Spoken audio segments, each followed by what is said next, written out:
پر نہ ماتھے پر شکن آئے قسم کھانے کو، دور تک یاد وطن آئی تھی سمجھانے کو۔ اپنی قسمت میں ازل سے ہی ستم رکھا تھا، رنج رکھا تھا، محن رکھا تھا، غم رکھا تھا، کس کو پرواہ تھی اور کس میں یہ دم رکھا تھا۔ ہم نے جب وادی غربت میں قدم رکھا تھا، دور تک یاد وطن آئی تھی سمجھانے کو۔ آخر میں کہتا ہے شاعر، اپنا کچھ غم نہیں ہے پر یہ خیال آتا ہے۔ وہ شخص جس کو پھانسی کی سزا دی جا رہی ہو، وہ کیا تصور کر رہا ہے، وہ دیکھیے۔ اپنا کچھ غم نہیں ہے پر یہ خیال آتا ہے، مادر ہند پہ کب سے یہ زوال آتا ہے۔ دیکھیے آزادی کا ہند میں کب سال آتا ہے، قوم اپنی پر تو رہ رہ کے ملال آتا ہے۔ منتظر رہتے ہیں ہم خاک میں مل جانے کو، دور تک یاد وطن آئی تھی سمجھانے کو۔ اس طرح جب ہم نے دیکھا کہ رام پرساد بسمل کو جب پھانسی چڑھا دی گئی اور اشفاق اللہ خان اور ان کے دوسرے جو ساتھی تھے ان سب کے ساتھ بھی یہی ہونا تھا، اشفاق اللہ خان کی ایک نظم آپ کے سامنے میں پیش کروں گا۔ بہار آئی ہے شورش جنون فتنہ ساما کی، الہی خیر رکھنا تو میرے جیب و گریباں کی۔ بھلا جذبات الفت بھی کہیں مٹانے سے مٹتے ہیں، ابس ہیں دھمکیاں دار و رسن کی اور زنداں کی۔ کرانتیکاریوں کو کیا تم پھانسی اور تختے سے سولی سے ڈراتے ہو؟ ہمارے لیے بیکار ہیں یہ سب چیزیں۔ وہ گلشن جو کبھی آزاد تھا گزرے زمانے میں ہوں شاخ شکستہ اسی اجڑے گلستاں کی۔ زیر زمیں دشمن زماں دشمن جو اپنے تھے پرائے ہیں، سنو گے داستاں کیا تم میرے حال پریشاں کی۔ یہ جھگڑے اور بکھیڑے میٹ کر آپس میں مل جاؤ، ابس تفریق ہے تم میں یہ ہندو اور مسلمان کی۔ سبھی سامان عشرت تھے مزے سے اپنی کٹتی تھی، وطن کے عشق نے ہم کو بھی ہوا کھلوائی زندہ کی۔ بحمدللہ چمک اٹھا ستارہ میری قسمت کا، کہ تقلید حقیقی کی عطا شاہ شہیداں کی۔ ادھر خوف خزاں ہے آشیاں کا غم ادھر دل کو، ہمیں یکساں ہے تفریح چمن اور قید زندہ کی۔ یہ بالکل اس قسم کا شعر ہے کہ موجودہ زمانے میں فیض احمد فیض نے ایک شعر کہا ہے، ادھر تقاضے ہیں مصلحت کے، ادھر تقاضائے درد دل ہے، زباں سنبھالیں کہ دل سنبھالیں اسیر ذکر وطن سے پہلے۔ یعنی مصلحتیں ہمیں مجبور کرتی ہیں کہ ہم حکمران وقت کے لیے کچھ نہ بولیں، اور دل کا تقاضے یہ ہیں کہ ہمیں ان کی غلط نیتیوں کی مخالفت کرنی چاہیے، لیکن مخالفت کا نتیجہ ہماری موت پر واقع ہوگا۔ تو یہ ہم ہم ایک دویدھا میں پڑے ہوئے ہیں کہ ہم اپنی زبان کو سنبھالیں یا دل کو سنبھالیں۔ یہ بات اشفاق اللہ خان نے اس زمانے میں محسوس کر لی تھی جب ان کو پھانسی پر لٹکایا جا رہا تھا۔ ظفر علی خان، ظفر سے ہر شخص واقف ہے۔ جب ہندوستان کے جرنلزم کی بات آتی ہے تو ظفر علی خان، محمد علی جوہر، مولانا ابوالکلام آزاد، حسرت موہانی، ان کو ہم کبھی بھی فراموش نہیں کر سکتے۔ ان میں سے بیشتر لوگ جو صحافی تھے وہ شاعر بھی بہت اچھے تھے۔ ظفر علی خان بہت مزاجن گرم تھے، اور ان کے گرم مزاجی ان کے ان شعروں میں بھی دیکھنے کو ملتی ہے۔ وطن کو میں چمنستاں بنا کے چھوڑوں گا، وطن کو میں چمنستاں بنا کے چھوڑوں گا، اور اس کی صبح کو خندہ بنا کے چھوڑوں گا۔ ہر ایک وقت کے دارا و سکندر کو میں اپنے قصر کا درباں بنا کے چھوڑوں گا۔ لہو خورشید کا لوں گا اور اس کی سرخی کو میں غازۂ رخ ایماں بنا کے چھوڑوں گا۔ وہ مشکلیں جنہیں حل جبر کر نہیں سکتا، بزور صبر انہیں آساں بنا کے چھوڑوں گا۔ یہ ظفر علی خان کے جذبات تھے۔ اب جب ہم نئی شاعری کی بات کرتے ہیں، نئی کا مطلب یہ ہے کہ آزادی کے عنقریب کی جو شاعری ہے، اس میں برج نارائن چکبست کا نام ہمارے سامنے آتا ہے۔ برج نارائن چکبست وہ ہیں جنہوں نے شہرائے آفاق مثنوی لکھی گلزار نسیم کے نام سے۔ دیا شنکر نسیم نے جو مثنوی لکھی تھی، ان کی مثنویوں کے علاوہ انہوں نے جو مرثیہ گوکھلے لکھا، مرثیہ گاندھی لکھا، وہ ہمارے لیے ایک طریقے سے مشعل راہ کی حیثیت رکھتا ہے. وہ کہتے ہیں طلب فضول ہے کانٹوں کے پھول کے بدلے، طلب فضول ہے کانٹوں کے پھول کے بدلے، نلے بہشت بھی ہم ہوم رول کے بدلے. جس زمانے میں ہوم رول کی تحریک چل رہی تھی اس زمانے میں ان کا یہ شعر بہت مقبولیت لیے ہوئے تھا. وطن پرستی کے جذبات سے سرشار ہو کر چکبست نے کہا تھا فدا وطن پہ جو ہو آدمی دلیر ہے وہ، فدا وطن پہ جو ہو آدمی دلیر ہے وہ، جو یہ نہیں تو فقط ہڈیوں کا ڈھیر ہے وہ شخص جو اپنے وطن کے لیے قربان نہیں ہو سکتا وہ ہڈیوں کا ایک ڈھانچہ ماتر رہ جاتا ہے. اسی طرح بہت سے اشعار ہیں جن میں اس قسم کے جذبات ہمیں پائے جاتے ہیں. یہاں میں کچھ شاعروں کے نام لوں گا جو ان تحریکوں سے جڑے ہوئے تھے. برج موہن دتاتریہ کیفی ہیں، تلوک چند محروم ہیں، ظریف لکھنوی ہیں، احمق پھپوندوی ہیں، انجم گیابی، رویش صدیقی، آرزو لکھنوی، فراق گورکھپوری، آنند نارائن ملا، الطاف مشہدی، جان نثار اختر، فیض احمد فیض، ثاقب لکھنوی، جگر مراد آبادی، احسان دانش، اختر شیرانی، احمد ندیم قاسمی، وامق جون پوری، علی سردار جعفری، ساحل لدھیانوی، کیفی اعظمی، علی جواز زیدی، معین حسن جذبی، سلام مچھلی شہری، غلام ربانی طابہ وغیرہ نے اپنی نظموں اور غزلوں کے ذریعے اہل وطن کے دل کو گرمایا، ان کو حوصلہ بخشا، ان کے دلوں میں آرزو کا چراغ روشن کیا. اور جوش ملی آبادی کا جب ہم ذکر کرتے ہیں تو وہ تو شاعر انقلاب کی حیثیت تھی ان کی. شاعر انقلاب کی حیثیت سے انہوں نے جو نظمیں لکھی ہیں وہ انگریزوں کو بڑی کھٹکتی تھی، انگریز ان سے تھرا جاتے تھے. ایسٹ انڈیا کمپنی کے فرزندوں کے نام جو ان کی نظم ہے اس میں انہوں نے ایک طریقے سے انگریزی حکومت کا پایا متزلزل ہوتے ہوئے دیکھا. اور وہ کہتے ہیں وطن پرستانہ جذبات سے متاثر ہو کر کہ ایک دین نو کی لکھوں گا میں کتاب زرفشاں، ایک دین نو کی لکھوں گا میں کتاب زرفشاں، ثبت ہوگا جس کی زرعی جلد پر ہندوستان. وہ کہتا ہے نہ مجھے گیتا کی ضرورت ہے، نہ مجھے قرآن کی ضرورت ہے، نہ مجھے رامائن کی ضرورت ہے، نہ مجھے دوسری کسی مذہبی کتاب کی ضرورت ہے. میں تو ایک نئے دین کی کتاب لکھوں گا جس پر ہندوستان نام لکھا ہوا ہوگا اور اس کو میں گولڈن ورڈز میں لکھوں گا اس کتاب کا نام. فیض احمد فیض کی شاعری کو جب ہم دیکھیں تو وہ کہتے ہیں ستم کی رسمیں بہت تھی لیکن نہ تھی تیری انجمن سے پہلے، اتاب جرم سخن سے پہلے خطا. یہ فیض احمد فیض کی جو شاعری ہے جو ہم پہ گزری سو گزری مگر شب ہجراں، ہمارے آنسو ہمارے اشک تیری عاقبت سنوار چلے. اور ان کی ایک نظم ابھی حال ہی میں بہت مشہور ہوئی تھی ہم دیکھیں گے. اس میں جب کبھی بھی حکومت سے یا حکمراں طبقے سے اختلاف ہوا تو ان کی اس نظم کو لوگ باقاعدہ ایک گروپ بنا کر پڑھتے ہیں اور حوصلہ اس سے ان کو حاصل ہوتا ہے. علامہ اقبال جو سارے جہاں سے اچھا ہندوستان ہمارا قومی ترانہ لکھنے والے، اور اس کی بھی ایک واقعہ ہے کہ جب لاہور میں ایک ریسٹورینٹ میں کسی ہندوستانی کو جانے سے انگریزوں نے روک دیا اور وہاں پر یہ لکھ کر ایک بورڈ تختی لگا دی کہ dogs and Indians are not allowed. جب علامہ اقبال کو یہ بات پتہ چلی تو انہوں نے اس بات کی مخالفت کی اور ایک نظم لکھی جس کو 1904 عیسوی میں ایک نظم لکھی تھی. 2004 میں جو ہے اس کی 100 سال ہو گئے تھے، لیکن ہم ہندوستانیوں کی یہ بدقسمتی ہے کہ 2004 کا سال اس ترانے کے نام ہونا چاہیے تھا، ہم نے اس کو بھی گنوا دیا. وہ کہتا ہے کہ پتھر کی مورتوں میں سمجھا ہے تو خدا ہے، پتھر کی مورتوں میں سمجھا ہے تو خدا ہے، خاک وطن کا مجھ کو ہر ذرہ دیوتا ہے. خاک وطن کے ایک ایک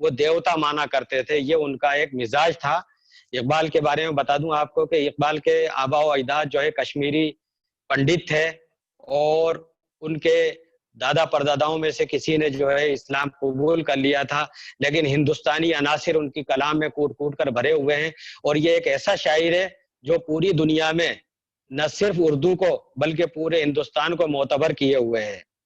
جب 1919 میں جلیاں والا باغ کا حادثہ پیش آیا تو انہوں نے کہا سینچا گیا ہے خون شہیداں سے اس کا تخم، شہیدوں کے خون سے اس بیج کو سینچا گیا ہے. تو آنسوؤں کا بخل نہ کر اس نہال سے، اس پودے میں تو اپنے آنسوؤں کا پانی ڈالنے سے کنجوسی مت کر، کیونکہ ہندوستان کے جو انقلابی، ہندوستان کے جو کرانتیکاری ہیں، جس انداز میں انہوں نے قربانیاں دی ہیں، اس کے لیے ہم جتنا کریں وہ اتنا ہی کم ہے۔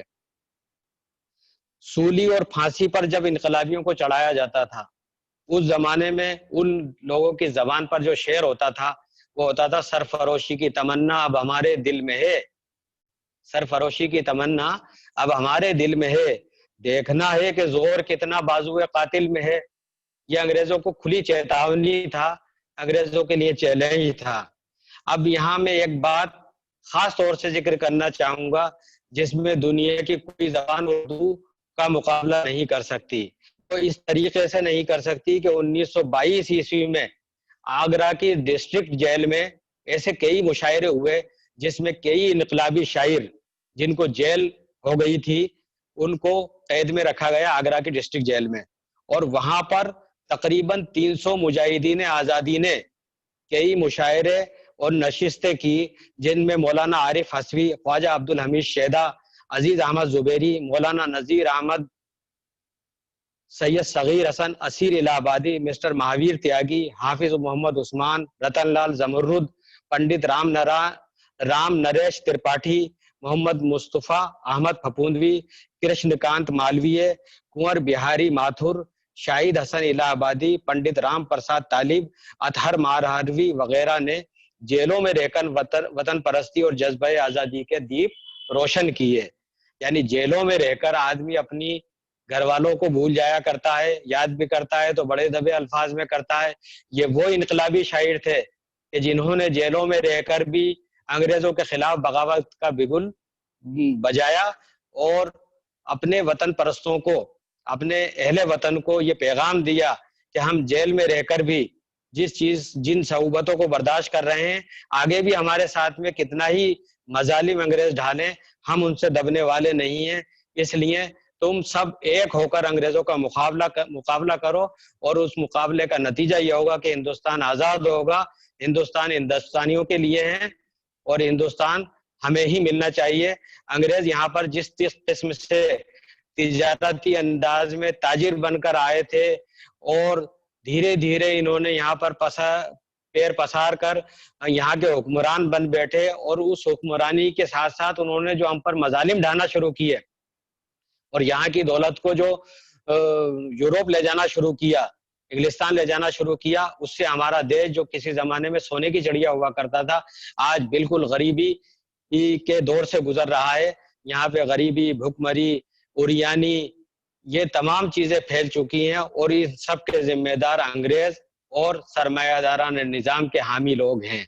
تو یہ اس قسم کا مشاعرہ ہمیں دوسری کسی زبان کی شاعری میں دیکھنے کو نہیں ملے گا۔ اب میں اپنی بات کو ختم کرتے ہوئے کچھ اشعار، جو اشعار تو میں نے بہت پڑھ دیے، میں یہ چاہوں گا کہ آپ کو صرف یہ ذہن نشی کرا دوں کہ وطن پرستی اور حب الوطنی یہ وہ موضوع ہے جو اردو شاعری کا لازمی عنصر ہے۔ کوئی بھی شاعر اردو کا اگر ہے تو وطن پرستی کے گیت ضرور گاتا ہے، اس کو جدا نہیں کیا جا سکتا، یہ دونوں لازم اور ملزوم ہیں۔ اور اردو چونکہ ایک ملی جلی زبان ہے، اس کو لکھنے، پڑھنے، بولنے اور سمجھنے میں پورے ہندوستان کو کوئی دشواری نہیں ہوتی۔ یہ ایک میڈیم کا کام کرتی ہے پورے ہندوستان میں۔ جس زمانے میں ہندی کی مخالفت ہو رہی تھی ساؤتھ کی اسٹیٹس میں، اس زمانے میں بھی اردو سے کسی کی کوئی مخالفت نہیں تھی۔ وجہ یہ تھی کہ اردو زبان میں ہر علاقے کے الفاظ کو سمونے کی وہ وسعت اور وہ فراخی موجود ہے کہ وہ اس کو ہو بہو ایکسیپٹ کر لیتی ہے۔ اس کی یہی خوبی ہندوستان میں مقبولیت کا سبب بنی، اور ہندوستان کی فلموں میں اردو چھا گئی، اور ان فلموں کے ذریعے انقلاب کی روح کو انہوں نے دوسروں تک منتقل کیا۔ تو یہ اردو زبان میں اور خاص طور سے ہندوستان میں جو وطن پرستی کی دھڑکنیں سنائی دیتی ہیں، جب ہم اس کے لب و لہجے کو دیکھتے ہیں، اس میں جو اخلاص، جو شدھتا ہے، اس کو جب دیکھتے ہیں تو ہندوستان میں اردو سے زیادہ پیاری زبان ہمیں دیکھنے کو نہیں ملے گی۔ اور جہاں تک شدھتا کی بات ہے تو اس پر جو ملک